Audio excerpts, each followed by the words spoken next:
Hey guys, what's going on? This is just James from Stimessence bringing you a breakdown of the Call of Duty Black Ops 2 trailer which was released earlier today and any zombie news I have for you. So basically what we're going to do is we're just going to get straight into it and I'm just going to tell you everything that I know and we're going to start off with game modes. So as you'll see in a second, the three game modes are Transit, Survival and Grief.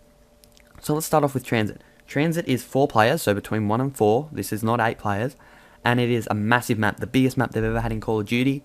There's many places you can go to. There's about 4 or 5 maps that I know of, I think, that you travel to via the bus or you can walk. One of those, I believe, is also the moon, which is pretty epic because I'd love to go back to the moon because it's my favourite map. And you can travel by the bus or you can travel on foot. If you go by foot, it's just as dangerous as going by the bus, as the bus is confined, but you can find loot that you can pick up, but it's really foggy. So it's dangerous whichever way you choose, but whichever way you choose is good. It also has its own storyline, which is very great. I think it's just going to... 4 new characters as well. I just think it's going to be revolutionary. It's Treyarch's centerpiece for zombies. It's the thing they're most proud of, the thing they're most looking forward to. And I think it's the thing I'm most looking forward to as well. But I like all of them, so I'm not too sure. But Transit seems to be pretty epic. So now let's move on to Survival. Survival is just the classic zombies that everyone knows and loves. 4 players still. I haven't got it confirmed. I think it's only 4. It could be 8.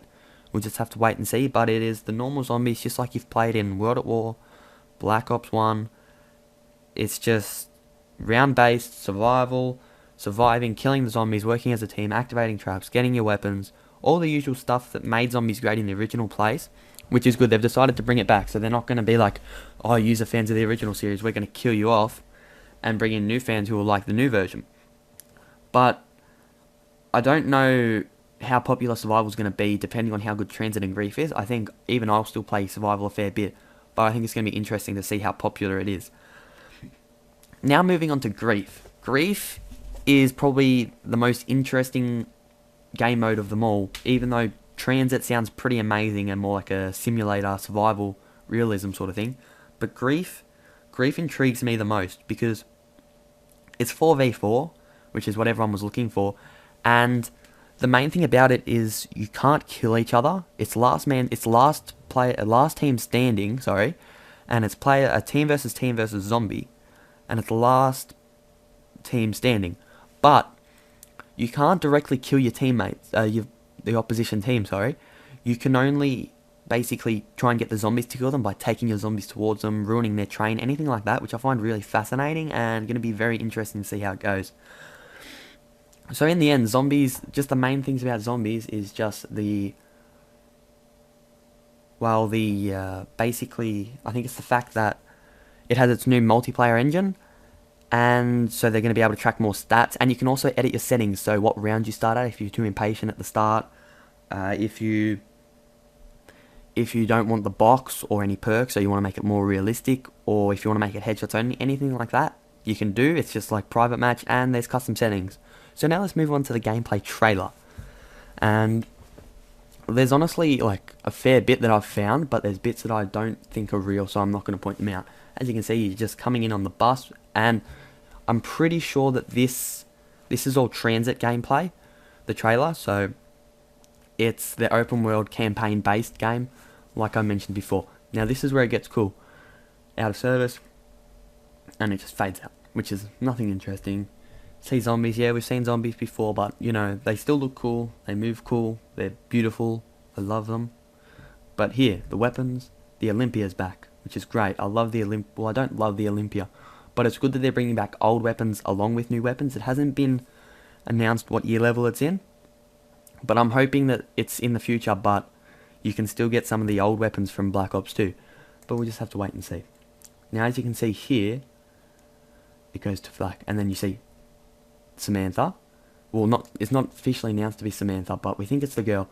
Now this guy here, I think he's probably a nerdy guy. This is probably a bad spot to stop at because, well, he's shooting, but he has a calculator in his wrist pocket. He's shooting, he's got the glasses, he's got like a Robert Downey nerd look. I'm not saying Robert Downey Jr. is a nerd, just saying it's like a nerdy version of him, and I just think he's going to be important in the storyline, but not as important as the girl. But moving on, like I said about the girl, we don't know if it's Samantha, we don't know if it's not, but I reckon she probably has the biggest background story in the Transit storyline. Just gonna have to wait and see. And here we see everyone, as you saw there. There's the bus, and there's everyone, so it looks like they're all getting back into the bus to travel to their next spot. This is the bit that fascinates me the most, because as you saw, as the bus hit them, it didn't have these wooden planks as it does now, whereas back there, it did, so I think you can upgrade the bus, which is great. And then, just moving on, you can see all the different places you can go to. They're just killing zombies. And then in the diner, you see the girl again. She's the same girl as the one on the poster that you would have gotten if you pre-ordered the game. She always has her cap down, which is interesting. Maybe there's something wrong with her face. We don't know. Maybe she was bitten by a zombie, or maybe she has a scar on her face, or anything like that. You never know. We're just going to have to wait and see. So once again, we move on, and there's the guy again. And then this is the bit that's interesting to me. If you look over to your right, you'll actually see, I'll zoom in on it for you, but if you look over there, you'll actually see that that is the Speed Collar perk, which is great. So you know that Speed Collar's back, which we all expected. But it's just great news, and I'm pretty sure everyone's looking forward to it, and it's just fantastic. So hopefully it makes a return along with all the other perks, and the Tombstone perk, which if you watch Syndicate's video, you'll see. I can't actually do that for you, sorry, but if you want to go check out Syndicate's channel, you'll be able to see it. I'm sure most of you have anyway if you enjoy zombies. But continuing on, we just see the zombies running, and then if you look here, there's a car door on the left, and from what I have been told, you can actually craft weapons, which you'll see later, including the door, and there's a car on the right. I don't think it's usable, I just think you're in a garage, but there's the car door on the left, and I'm pretty sure he picks that up after he shoots them. You don't see it, but then moving on, you see the diner, and then it moves to the next spot in the map, which is good. You basically just see zombies being killed. This looks a bit like Shino Numa, but not Shino Numa. The max ammo is back, which is good, so you know those power-ups are going to be back. Moving on to the next area, this is where it gets cool. If you look here, those are riot shields. You'll see further on when we zoom in. Girl, once again, still has her cap on, hides her face, but the doors are working like riot shields, which I'm pretty sure is like how we saw the door before. So you pick up that loot, and you can make your own riot shields, as you'll see here, which is pretty awesome. You'll see it from the front. It also looks pretty cool. It's got a bit of tape on the front, like an elastic band, something down the bottom, the car, and then you see the guy on the right with the gun. So she's basically covering, and that guy is shooting. But that looks a bit like Danny Trejo from Call of the Dead for me. Not 100% sure, but never know. We'll just have to wait and see. So moving on, you just see another gun in action, which looks pretty good. If you look closely back there, you could have seen the Electro boss. So Syndicate was right. As you can see, they're all coming into the bus. They're breaking through the windows. You can get on the roof. She gets on the roof. They're all shooting zombies, stopping the zombies from getting on. And they move on to the final spot that I have seen, which looks pretty awesome. It looks like a city. And there's the lava. For those who don't know why there's lava, if you haven't done the moon Easter egg, if this is going to be a spoiler alert, so if you want to hear the spoiler about the moon Easter egg, keep listening. If not, don't. In the moon Easter egg, at the end you fire rockets to the earth. I don't know if they're nukes or just normal rockets, which they thought would destroy the zombies. Obviously, it doesn't destroy all the zombies and all the people because there's survivors, and it's basically wrecked the earth. So there's going to be lava everywhere you go from the sound of things, and it's post-apocalyptic, kind of like Fallout, but not Fallout.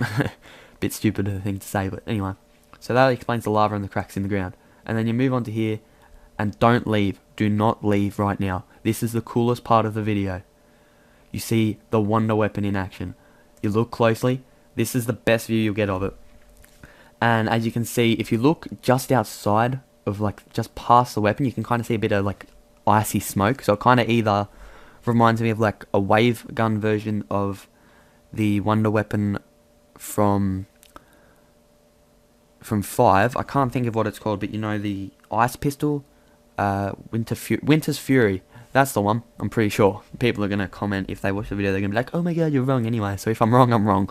But it looks like it charges up, and then it just fires out a burst of hopefully ice, maybe freezes them, or maybe it's something even cooler. When I first saw the video, I'm like, "Oh, is that a rocket? Maybe we are going to the moon." And I'm like, then I watched it again. I'm like, "That is a wonder weapon, James. You idiot." So that's probably the coolest part of the video, and as you can see, it blows up, and then it says pre-order now, which you should all do because it's going to be pretty amazing. So that's the end of this video, guys. That's my breakdown. It wasn't too in detail because I didn't want to go on forever, which I did already, but it was more just get out a video because I'm so excited about the game. If everyone else is excited about the game too, they should either go and pre-order it, or comment on the video, or subscribe. I will try to bring out as many Black Ops 2 gameplays as I can. I'm looking to get a HD PVR within the next couple of weeks. And as soon as Black Ops 2 comes out, we'll be doing all different types of zombie gameplay. There'll be survival, there'll be transit, there'll be grief. And if there's any other modes that come out, I'll try to keep you updated when I have lots of information, because I don't want to do too many like 3-minute videos. I want to do big videos with plenty of information for you all. So thanks for watching, guys. If you like the video, give it a like. Don't forget to comment what the gun was called. I'm pretty sure it's Winter's Fury. Get me, if I'm wrong, let me know. Thanks for watching, and I'll see you in the next video. See you later. This is James. Catch.